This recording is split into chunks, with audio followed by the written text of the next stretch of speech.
নমস্কাৰ। আজিৰ বিষয়টি হৈছে প্ৰেমৰ ওপৰত। শিৰোনাম: সকলো মানুহেই প্ৰেমিক। মানুহ মাত্ৰেই প্ৰেমিক। এনে কোনো মানুহ নোলাব যি জীৱনত এবাৰলৈ হ'লেও এগৰাকী নাৰী বা এজন পুৰুষৰ প্ৰেমত পৰা নাই। জীৱনৰ বহুমূলীয়া সময়ৰ ব্যস্ততা এৰিও জীৱনৰে প্ৰয়োজনত কাৰোবাৰ কথা অলপ অধিক ভাবিছে বা অকণমান ভাবিছে বা আকৃষ্ট হৈছে। এই যে বহুমূলীয়া জীৱনটো কেইবাটাও স্তৰৰ মাজেৰে আগবঢ়া জানেনে? জীৱনৰ এটা মূল্যৱান স্তৰ বয়সন্ধিকাল। এই সময়তে কিশোৰ-কিশোৰীসকল বিপৰীত লিংগৰ প্ৰতি আসক্ত হয় আৰু ধীৰে ধীৰে শিপাই আহে প্ৰেম, নহয়নে? অৱশ্যে তাৰ ব্যতিক্ৰম শৈশৱ আৰু বাৰ্ধক্যতো মানুহ প্ৰেমত পৰে। প্ৰেম প্ৰেৰণাৰ বাহক, মানৱ জীৱনত অতি প্ৰয়োজনীয় বস্তু।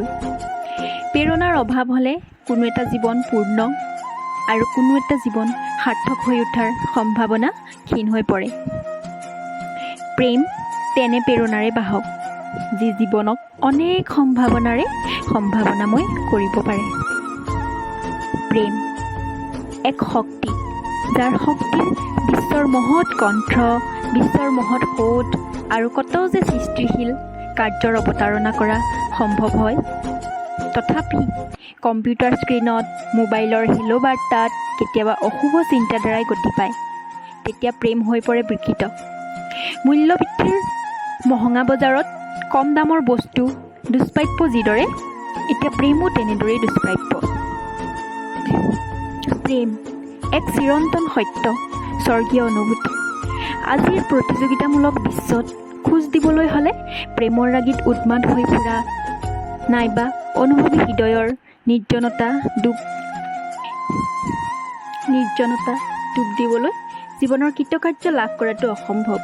তথাপি এইটো ক'ব নোৱাৰোঁ যে আজিৰ এই ব্যস্ত জীৱনত অনুভৱী হৃদয়ৰ মূল্য নাই, নাইবা নাই প্ৰেমৰ কোনো নিজস্ব ঠাই। কাৰণ মানুহেই আজন্মৰ প্ৰেমিক।